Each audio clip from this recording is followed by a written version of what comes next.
കർത്താവിൽ പ്രിയ സഹോദരി സഹോദരന്മാർക്ക് ഞങ്ങളുടെ സ്നേഹവന്ദനം അറിയിക്കുന്നു. അപ്പോസ്തലനായ പൗലോസിൻ്റെ ഭാഷയിൽ പറയുകയാണ് എങ്കിൽ, ഞങ്ങൾ ശരീരം കൊണ്ട് നിങ്ങളെ വിട്ട് ദൂരെയാണ് എങ്കിലും നിങ്ങളോടൊരുമിച്ച് ആത്മാവിൽ നിങ്ങളുടെ സമീപേ തന്നെ ആയിരിക്കുന്നു എന്ന് പറയട്ടെ. കഴിഞ്ഞ ആഴ്ചകളിൽ നിങ്ങളോട് ദൈവവചനം പറയുവാനായിട്ട് ദൈവമക്കളെ ഉപയോഗിച്ചു. ഇന്ന് ദൈവത്തിൻ്റെ വചനത്തിൽ നിന്ന് സംസാരിക്കുവാനായിട്ട് എനിക്ക് ഇങ്ങനെ ഒരു അവസരം ലഭിച്ചതിൽ ഞാൻ കർത്താവിന് പ്രത്യേകമായിട്ട് നന്ദി പറയുന്നു. നിങ്ങളെ എല്ലാവരെയും കർത്താവായ യേശുക്രിസ്തുവിൻ്റെ നാമത്തിൽ ഒരു പ്രാവശ്യം കൂടെ ഞാൻ വന്ദനം അറിയിക്കുകയും ചെയ്യുന്നു. കഴിഞ്ഞ ചില നാളുകളായിട്ട് നമ്മൾ അപ്പോസ്തല പ്രവൃത്തികളിൽ കൂടെയാണ് യാത്ര ചെയ്യുന്നത്. നമ്മൾ അപ്പോസ്തല പ്രവൃത്തികൾ 6-ാമത്തെ അധ്യായത്തിൽ എത്തിയിട്ടുണ്ട്. അപ്പോസ്തല പ്രവൃത്തികൾ 6-ാമത്തെ അധ്യായത്തെക്കുറിച്ച് പ്രത്യേകമായിട്ട് പറയാൻ സാധിക്കുന്നത്, അത് അപ്പോസ്തല പ്രവൃത്തികളുടെ ചരിത്രത്തിലെ ഒരു വഴിത്തിരിവ് ആണ്. 6-ാമത്തെ അധ്യായം വരെയും നമ്മൾ പരിശോധിക്കുമ്പോൾ അതിലെ പ്രധാന പ്രവർത്തകർ പത്രോസിനോടൊപ്പം യോഹന്നാൻ ഉണ്ട് എങ്കിലും അദ്ദേഹം അങ്ങനെ ഒരുപാട് കാര്യങ്ങൾ പറയുകയും ചെയ്യുന്നില്ല. അപ്പോസ്തലനായ പത്രോസാണ്. എന്നാൽ 6-ാമത്തെ അധ്യായത്തിന് ശേഷം പ്രവർത്തനത്തിൻ്റെ ശ്രദ്ധ സ്തേഫാനോസ് എന്ന് പറയുന്ന ഒരു ദൈവമനുഷ്യനിലേക്ക്, അതിനുശേഷം പിന്നീട് നമ്മൾ ഫിലിപ്പോസിനെ പ്രവർത്തനങ്ങൾക്കായിട്ട് നമ്മൾ കാണുന്നു. പിന്നീട് അപ്പോസ്തലനായ പൗലോസ്. അപ്പോൾ അങ്ങനെ ഒരു വഴിത്തിരിവിന് ഉള്ള ഒരു രംഗമായിട്ടും കൂടെ നമുക്ക് അപ്പോസ്തല പ്രവൃത്തികൾ 6-ാമത്തെ അധ്യായത്തെ നമുക്ക് പരിഗണിക്കാനായിട്ട് സാധിക്കും.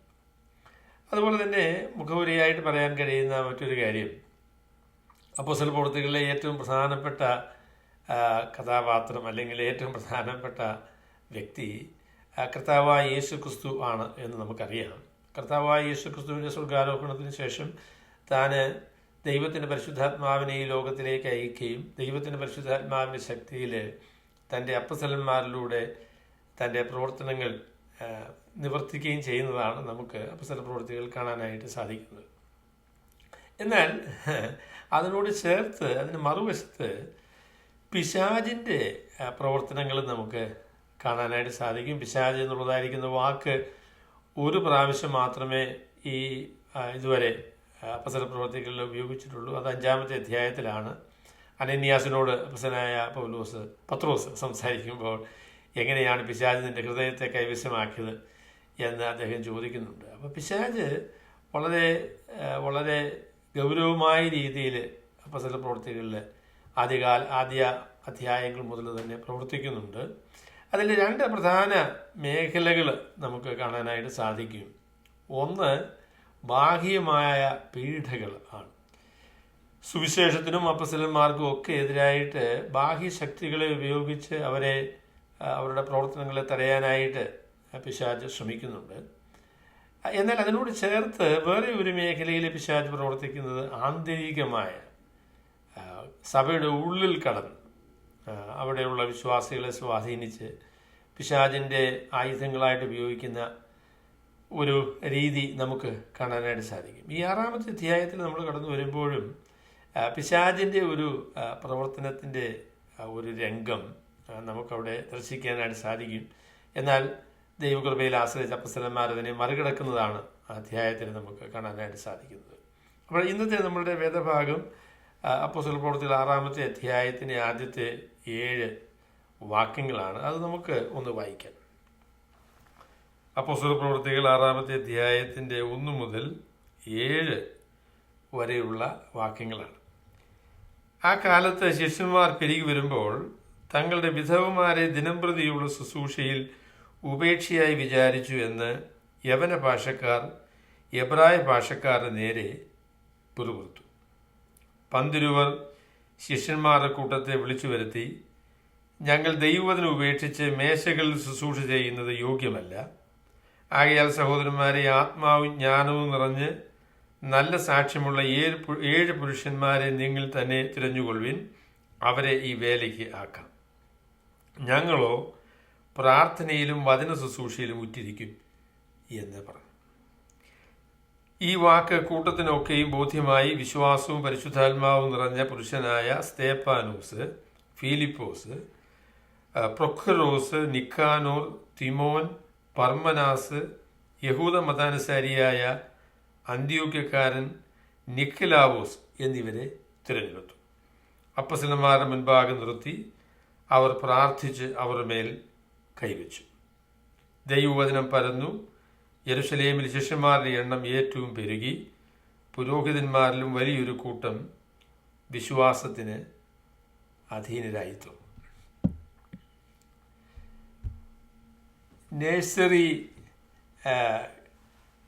ഒരു നേഴ്സറി പദ്യം ഉണ്ട്. അത് എങ്ങനെയാണ് ഒരു ആണി നഷ്ടപ്പെട്ടതുകൊണ്ട് ഒരു യുദ്ധം തോറ്റുപോയത് എന്നതിനെക്കുറിച്ചുള്ള ഒരു പദ്യമാണ്. The war is lost because they lost a nail. അപ്പോൾ അതിങ്ങനെയാണ് തുടങ്ങുന്നത്.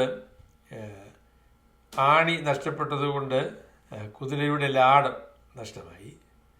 കുതിരയുടെ ലാടം നഷ്ടമായതുകൊണ്ട് കുതിര നഷ്ടമായി. കുതിര നഷ്ടമായതുകൊണ്ട് കുതിരപ്പുറത്തുള്ള പടയാളി നഷ്ടമായി.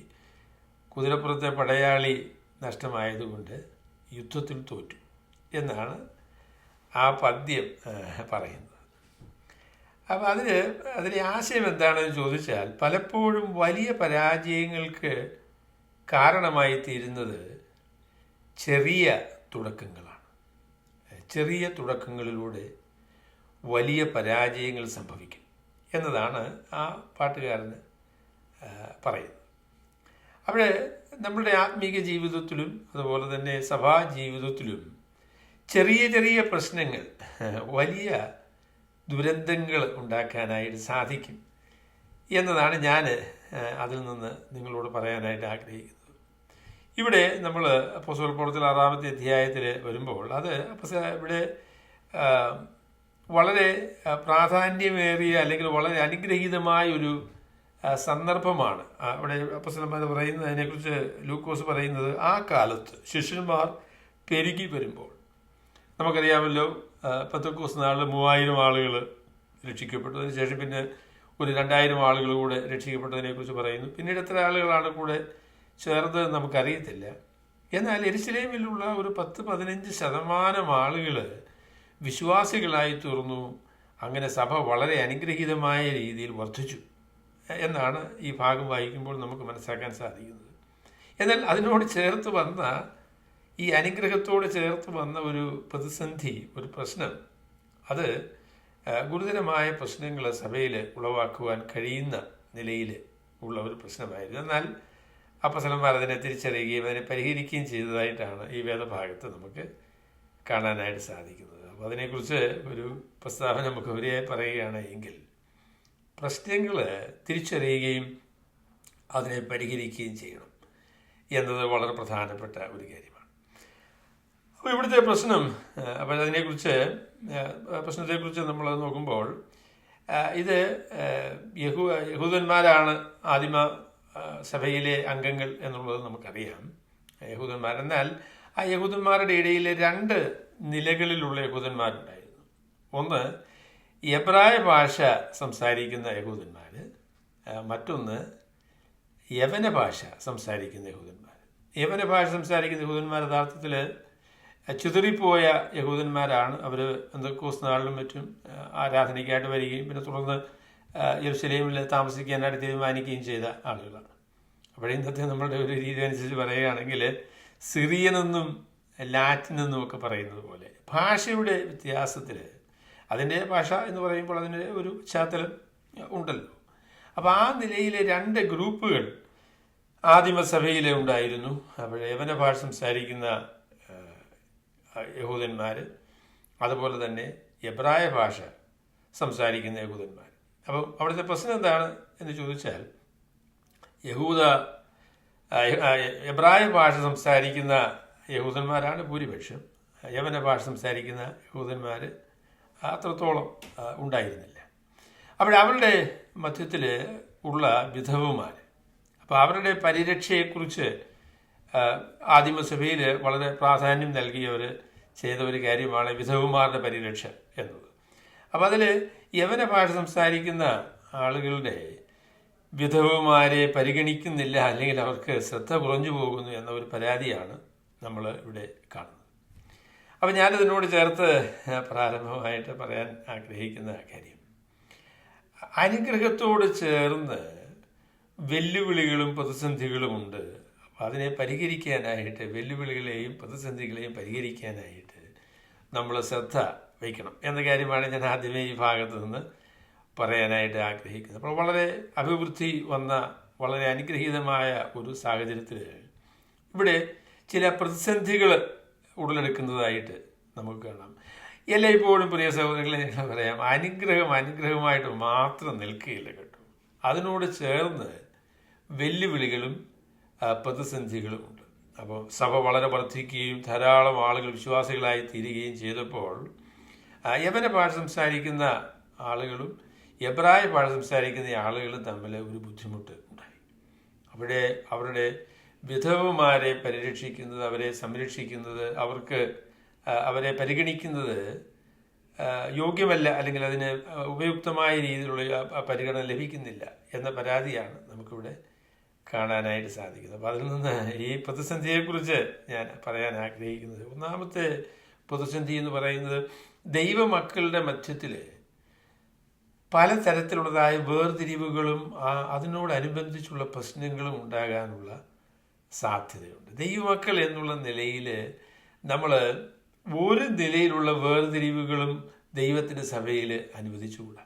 ഭാഷയുടെ അടിസ്ഥാനത്തിലുള്ള വേർതിരിവുകൾ അല്ല, പശ്ചാത്തലത്തിൻ്റെ അടിസ്ഥാനത്തിലുള്ളതായിരിക്കുന്ന വേർതിരിവുകൾ, ധനവാൻ ദരിദ്രൻ എന്നുള്ള വേർതിരിവുകൾ, വിദ്യാഭ്യാസമുള്ളയാൾ വിദ്യാഭ്യാസം കുറഞ്ഞയാൾ എന്ന നിലയിലുള്ള വേർതിരിവുകൾ, സൗന്ദര്യമുള്ളയാൾ സൗന്ദര്യം ഇല്ലാത്തയാൾ എന്ന നിലയിലുള്ള വേർതിരിവ്, അതൊന്നും ദൈവത്തിന് സഭയിൽ അനുവദനീയമായ കാര്യമല്ല. എന്നാൽ എൻ്റെ പ്രിയ സഹോദരങ്ങളെ ഞാൻ പറയാം, നമ്മളെല്ലാവരും നമ്മളുടെയൊക്കെ ഹൃദയങ്ങളിൽ ഇങ്ങനെയൊക്കെയുള്ള വേർതിരിവുകൾക്ക് സാധ്യതയുണ്ട്. അങ്ങനെയൊക്കെ മനുഷ്യരെ വേർതിരിക്കുവാനും അവഗണിക്കുവാനുമുള്ള സാധ്യതയുണ്ട്. അപ്പോൾ നമ്മൾ വളരെ ഗൗരവമായി ദൈവസന്നിധിയിൽ ചിന്തിക്കേണ്ട ഒരു കാര്യം, ദൈവസഭയിൽ നമ്മൾ അങ്ങനെയുള്ള ഒരു നിലകളിലുള്ള വേർതിരിവുകളും അനുവദിച്ചുകൂടാ. ആ നിലയിൽ മനുഷ്യരെ നമ്മൾ വേർതിരിക്കാനായിട്ട് പാടില്ല, അവഗണിക്കുവാനായിട്ട് പാടില്ല എന്നതാണ് ആ പ്രതിസന്ധിയെക്കുറിച്ച് പറയുമ്പോൾ ആദ്യമായിട്ട് പറയാനായിട്ട് സാധിക്കുന്നത്. അപ്പോൾ ആ പ്രതിസന്ധിയിൽ ആളുകൾക്ക് പരാതി പറയുന്ന ഒരു സാഹചര്യം ഉണ്ടായി എന്നുള്ളത് നമുക്കറിയാം. അപ്പോൾ അതിനെക്കുറിച്ച് ഇവിടെ ലൂക്കോസ് പറയുന്ന ഒരു പ്രസ്താവന അതിനോട് ചേർത്ത് പറയുന്നത്, എന്ന് യവന ഭാഷക്കാർ എബ്രായ ഭാഷക്കാരുടെ നേരെ പിറുപിറുത്തു എന്ന് പറയുന്ന ഒരു വാക്ക്, പിറുപിറുത്തു എന്ന് പറയുന്ന വാക്ക്.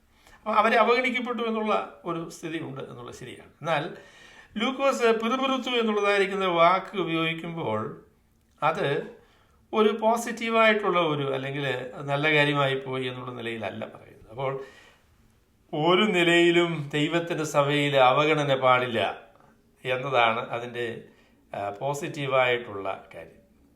എന്നാൽ അതിനോട് ചേർത്ത് പറയാൻ കഴിയുന്ന കാര്യം, അവഗണിക്കപ്പെടുന്നു എന്നുള്ള നിലയിലുള്ള ഈ പരാതി, ഈ പിറുപിറുപ്പ് എന്നതും അപകടകരമായ കാര്യമാണ്.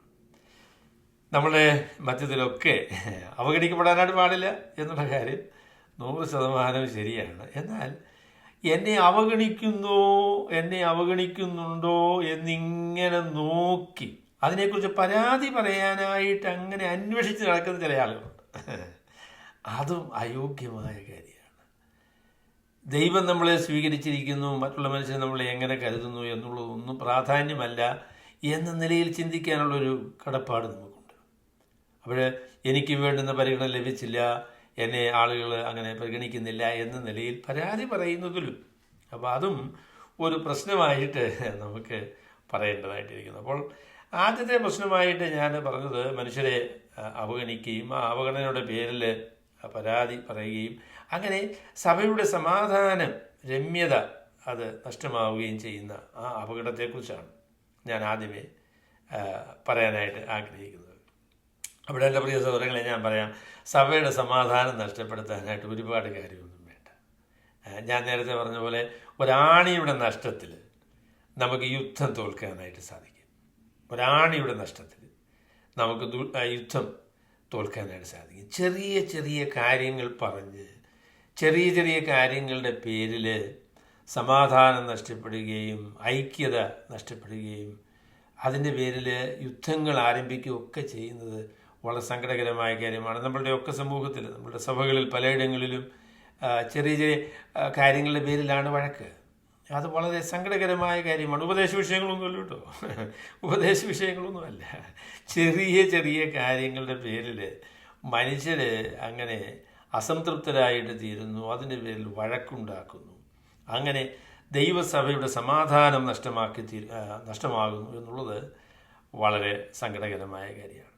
അപ്പോൾ അതുപോലെ തന്നെ രണ്ടാമത് ഈ പ്രതിസന്ധിയെക്കുറിച്ച് പറയാൻ കഴിയുന്നത്, ഒന്നാമത്തെ പ്രതിസന്ധി ഈ നിലയിലുള്ള അനൈക്യതയാണ് എങ്കിൽ, രണ്ടാമത് ഈ പ്രശ്നത്തെ നേരിടുന്ന അവസരത്തിൽ അപ്പസ്തലന്മാർക്ക് നേരിടേണ്ടി വന്ന ഒരു ബുദ്ധിമുട്ടാണ്. അവർക്കൊരു തെരഞ്ഞെടുപ്പ് നടത്തേണ്ടതായിട്ട് വന്നു. അപ്പോൾ അവർ അതിനെക്കുറിച്ച് പറഞ്ഞ കാര്യം എന്ന് ചോദിച്ചാൽ, മേശയിൽ ശുശ്രൂഷ ചെയ്യാനായിട്ട് അവർ ഈ പ്രതിസന്ധി പരിഹരിക്കാനുള്ള ഏറ്റവും നല്ല മാർഗം എന്ന് പറയുന്നത് ഈ വിധവന്മാരുടെ ശുശ്രൂഷകൾ യഥാർത്ഥത്തിൽ അപ്പസ്തലന്മാർ തന്നെ അങ്ങ് ഏറ്റെടുക്കുക. അപ്പോൾ അവർ തന്നെ ഈ കാര്യങ്ങൾ ചെയ്യുക. അവർ അങ്ങനെ ആളുകളെ അവഗണിക്കുന്നവരും അങ്ങനെ പ്രതിസന്ധി ഉണ്ടാക്കുന്ന ആളുകളുമല്ല. അപ്പം അങ്ങനെ പ്രശ്നം പരിഹരിക്കാനായിട്ട് സാധിക്കും. അവിടെ അതിലുള്ളതായിരിക്കുന്ന പ്രതിസന്ധി എന്താണ് എന്ന് ചോദിച്ചാൽ, അവരുടെ മുൻഗണനകളെ ദൈവം ആഗ്രഹിക്കുന്ന നിലയിൽ നിലനിർത്താനായിട്ട് കഴിയാതെ പോകുന്നു അല്ലെങ്കിൽ അതിനുള്ള ഒരു വെല്ലുവിളി എന്നതും ഈ പ്രതിസന്ധിയുടെ അനുഗ്രഹത്തോട് ചേർന്ന് വരുന്ന പ്രതിസന്ധിയുടെ ഭാഗമാണ്. അവിടെ പ്രതിസന്ധികളും പ്രശ്നങ്ങളും ഒക്കെ ഉണ്ടാകുമ്പോൾ ദൈവം നമ്മളെ ഏൽപ്പിച്ച് ഏറ്റവും പ്രധാനപ്പെട്ടതായ കാര്യങ്ങൾ അവഗണിച്ച് മറ്റ് വിഷയങ്ങളിൽ വ്യാപൃതരായി ദൈവം ഏൽപ്പിച്ച വേലകളെ നഷ്ടപ്പെടുത്താനുള്ളൊരു സാധ്യത, അങ്ങനെ മുൻഗണനകളെ അവഗണിക്കുവാനുള്ള ഒരു സാധ്യതയുണ്ട് എന്ന് ഇതിനോട് ചേർത്ത് ഞാൻ പറയാനായിട്ട് ആഗ്രഹിക്കുന്നു. നമ്മളൊക്കെ നമ്മുടെ സമയം ദൈവവേലയ്ക്കും സുവിശേഷ ഘോഷണത്തിനും ദൈവനാമഹത്വത്തിനും വേണ്ടി ഉപയോഗിക്കേണ്ടതിന് പകരം പ്രശ്നങ്ങളിൽ ആകപ്പാടെ കുടുങ്ങി അതിൻ്റെ പരിഹാരത്തിന് വേണ്ടിയുള്ള സമയമെല്ലാം നഷ്ടപ്പെടുത്തി നമ്മളുടെ മുൻഗണനകളെയൊക്കെ അവഗണിക്കുന്ന, നമ്മുടെ പ്രാധാന്യങ്ങളെയൊക്കെ അവഗണിക്കുന്ന ഒരു ഗതികേട്, അത് നമുക്ക് വളരെ സാധ്യമായ ഒരു ഗതികേടാണ്. എന്നാൽ ഇവിടെ അപ്പോസ്തലന്മാർ എടുത്ത തീരുമാനം അനുസരിച്ച് അതിനെക്കുറിച്ച് ഞാൻ തുടർന്ന് നിങ്ങളോട് പറയാം. അവിടെ പ്രതിസന്ധികൾ ഉണ്ടാകുമ്പോൾ മുൻഗണനകളെ നമ്മൾ അവഗണിച്ച് ഏറ്റവും പ്രാധാന്യമുള്ള കാര്യങ്ങളെ അവഗണിച്ച് അപ്രധാനമായ കാര്യങ്ങൾ ശ്രദ്ധ കേന്ദ്രീകരിച്ച് സമയം നഷ്ടപ്പെടുത്തരുത് എന്നതാണ് ഞാൻ അതിനോട് ചേർത്ത് പറയാനായിട്ട് ആഗ്രഹിക്കുന്നത്. പല പ്രസ്ഥാനങ്ങൾ ആരംഭിച്ചപ്പോഴും നല്ല ഉദ്ദേശത്തോട് സുവിശേഷത്തിൻ്റെ വർധനവിന് വേണ്ടി അത് ചെയ്യണം എന്നുള്ള ഉദ്ദേശത്തോടു കൂടിയാണ് തുടങ്ങിയത് കേട്ടോ. എന്നാൽ കുറെ കഴിഞ്ഞപ്പോൾ ആളുകളുടെ ആവശ്യങ്ങളും സാമ്പത്തികമായിരിക്കുന്ന കാര്യങ്ങളും ബുദ്ധിമുട്ടുകളും മനുഷ്യരെ സഹായിക്കുന്ന കാര്യങ്ങളും ഒക്കെ വന്നപ്പോൾ സുവിശേഷം വിട്ടുകളഞ്ഞിട്ട് ഭൗതിക കാര്യങ്ങൾ ശ്രദ്ധ കേന്ദ്രീകരിച്ച് ലക്ഷ്യം തെറ്റിപ്പോയ ഒരുപാട് പ്രസ്ഥാനങ്ങളെ നമുക്ക് കാണാനായിട്ട് സാധിക്കും. സ്കൂളുകൾ ആരംഭിക്കുന്നു. അപ്പോൾ ക്രിസ്തീയ നല്ലൊരു പരിപാടിയാണ് കേട്ടോ, നല്ല കാര്യങ്ങൾ തന്നെയാണ്. എന്നാൽ സ്കൂളുകൾ ആരംഭിച്ചതിന് ശേഷം കുറച്ച് കഴിഞ്ഞപ്പോൾ സുവിശേഷം പ്രചരിപ്പിക്കാൻ വേണ്ടി ആ സ്കൂൾ ആരംഭിച്ചു. കുറെ കഴിഞ്ഞപ്പോൾ സുവിശേഷവും ഇല്ല, അവരുടെ യാതൊരു പരിപാടിയില്ല. സ്കൂളും പിന്നെ ഫീസും പിന്നെ അതിൽ നിന്നുള്ള ലാഭവും അങ്ങനെയുള്ള പരിപാടികളും സാമൂഹിക പ്രവർത്തനങ്ങളുമായിട്ട് കാര്യങ്ങൾ അധപ്പതിച്ചു. അങ്ങനെയുള്ള പല പരിപാടികളെക്കുറിച്ച് നമുക്ക് പറയാൻ സാധിക്കും. അത് സാധ്യമായിരിക്കുന്ന ഒരു വലിയ വെല്ലുവിളിയാണ് എന്ന് ഞാൻ നിങ്ങളോട് പറയട്ടെ. അവിടെ ഞാൻ ആദ്യമേ പറഞ്ഞ കാര്യം, അനുഗ്രഹത്തോട് ചേർന്ന് നമുക്ക് വെല്ലുവിളികളും പരാജയങ്ങളും സാധ്യമാണ്. അപ്പം അതിനെ നമ്മൾ ശ്രദ്ധിച്ചൊഴിവാക്കണം എന്ന കാര്യമാണ് ഞാൻ പറഞ്ഞത്. അതിൽ 2 വെല്ലുവിളികളെക്കുറിച്ച് ഞാൻ നിങ്ങളോട് പറഞ്ഞു. ഒന്നാമത്തത്, നമ്മളുടെ മധ്യത്തിൽ ആളുകൾ വർദ്ധിക്കുകയും അനുഗ്രഹങ്ങൾ ഉണ്ടാകുകയും ചെയ്യുന്നതനുസരിച്ച് വ്യക്തിബന്ധങ്ങളിൽ ബുദ്ധിമുട്ടുകൾ ഉണ്ടാവുക, ആളുകൾ അവഗണിക്കപ്പെടുന്നു, ആളുകൾ ശ്രദ്ധിക്കപ്പെടാതിരിക്കുന്നു എന്നുള്ള നിലയിലുള്ള പരാതിയും അനൈക്യം ഉണ്ടാവുക എന്നുള്ളതാണ് അതിലെ ഒന്നാമത്തെ പ്രശ്നമായിട്ട് ഞാൻ പറഞ്ഞത്. രണ്ടാമത് പറഞ്ഞത്, മുൻഗണനകളെ അവഗണിച്ചുകൊണ്ട് ദൈവം നമ്മളെ ഏൽപ്പിച്ച ജോലിയൊന്നും ഇനി ചെയ്യാൻ സമയമില്ല എന്ന ഒരു നിലയിൽ കാര്യങ്ങൾ ആയിത്തീരുക എന്ന് പറയുന്ന പ്രതിസന്ധി, അതും നമുക്കിവിടെ കാണാൻ കഴിയുന്ന കാര്യമാണ്.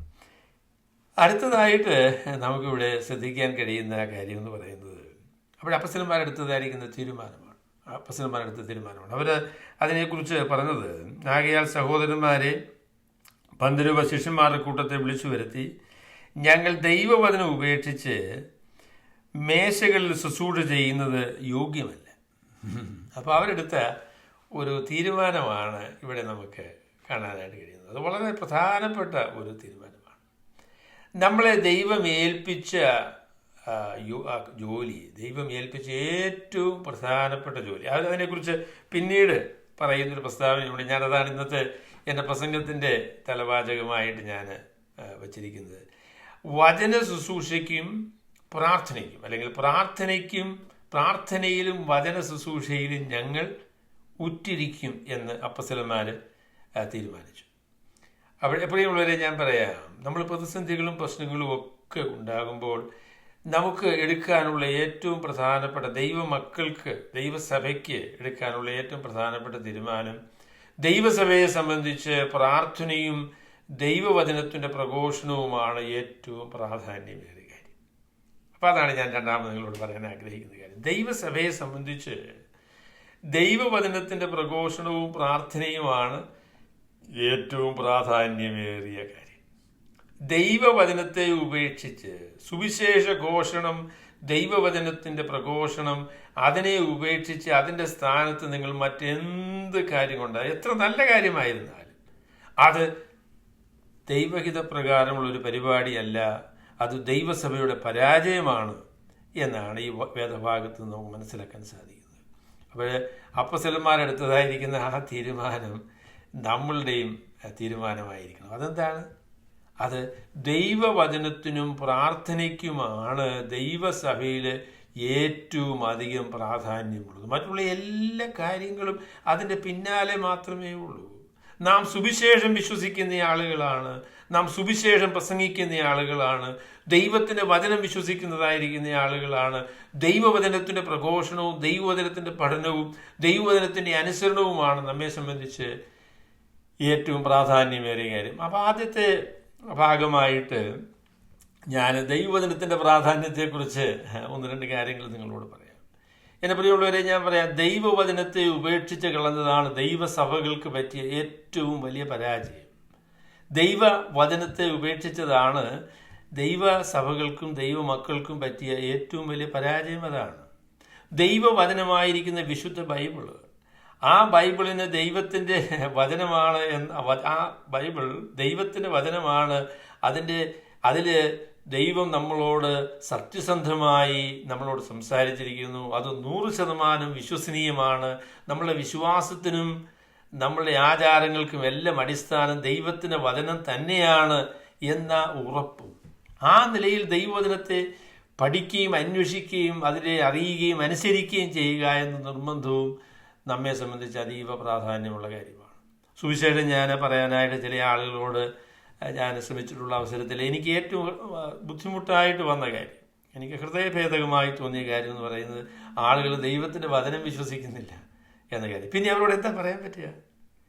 ദൈവത്തിൻ്റെ വചനം വിശ്വസിക്കുന്നില്ല. അത് ഈ ഒരു വിധത്തിൽ പറയുകയാണ് എങ്കിൽ സമുദായങ്ങളിലും മറ്റും ഉള്ള ക്രിസ്തീയ സമുദായങ്ങളിൽപ്പെട്ട പല സ്നേഹിതന്മാരോട് സുവിശേഷം പറയാനായിട്ട് ശ്രമിച്ച അവസരങ്ങളിൽ നേരിട്ടൊരു വലിയ പ്രതിസന്ധി എന്നത്, അവർ സുവിശേഷം വിശ്വസിക്കുന്നില്ല. അതിന് പ്രധാന കാരണമെന്ന് പറയുന്നത് ബൈബിൾ ദൈവത്തിൻ്റെ വചനമാണ്, ബൈബിള് വിശ്വസനീയമാണ്, അതിൽ പറഞ്ഞിരിക്കുന്ന കാര്യങ്ങൾ നമ്മൾ സ്വീകരിക്കേണ്ടതാണ് എന്ന ബോധ്യം അവർക്കില്ല എന്നതാണ് അതിൽ ഏറ്റവും പ്രധാനപ്പെട്ട ബുദ്ധിമുട്ടായിട്ട് വന്നത്. എൻ്റെ പ്രിയ സഹോദരങ്ങളെ, ഞാൻ പറയാം, നമ്മെ സംബന്ധിച്ച് ഏറ്റവും പ്രാധാന്യമേറിയ കാര്യം ദൈവത്തിൻ്റെ വചനം തന്നെയാണ്. ദൈവത്തിൻ്റെ വചനം മനസ്സിലാക്കുക, ദൈവത്തിൻ്റെ വചനം സത്യസന്ധമായ രീതിയിൽ പ്രഘോഷിക്കുക, ദൈവത്തിൻ്റെ വചനം അനുസരിക്കുക. നമ്മളുടെ വിശ്വാസവും നമ്മളുടെ എല്ലാ ആചാരങ്ങളും പ്രവർത്തനങ്ങളും ദൈവത്തിൻ്റെ വചനമായിരിക്കുന്ന വിശുദ്ധ ബൈബിളിനെ അടിസ്ഥാനപ്പെടുത്തിയാണ്. അതുകൊണ്ട് ദൈവത്തിൻ്റെ വചനത്തിനും ദൈവവചനത്തിൻ്റെ പ്രഘോഷണത്തിനുമാണ് നമ്മുടെ മറ്റൊരു ഏറ്റവും അധികം പ്രാധാന്യം എന്ന കാര്യം ഒരു പ്രാവശ്യം കൂടെ ഞാൻ അടിവരയിട്ട് പറയാനായിട്ട് ആഗ്രഹിക്കുന്നു.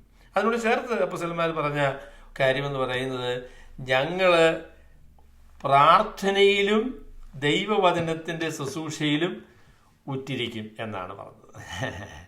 പ്രാർത്ഥനയിലും നമുക്ക് ഈ രണ്ട് കാര്യങ്ങളാണ് നമ്മുടെ സഭയെ സംബന്ധിച്ച് ഏറ്റവും, ദൈവമക്കളെ സംബന്ധിച്ച് ഏറ്റവും പ്രാധാന്യമേറിയ കാര്യം.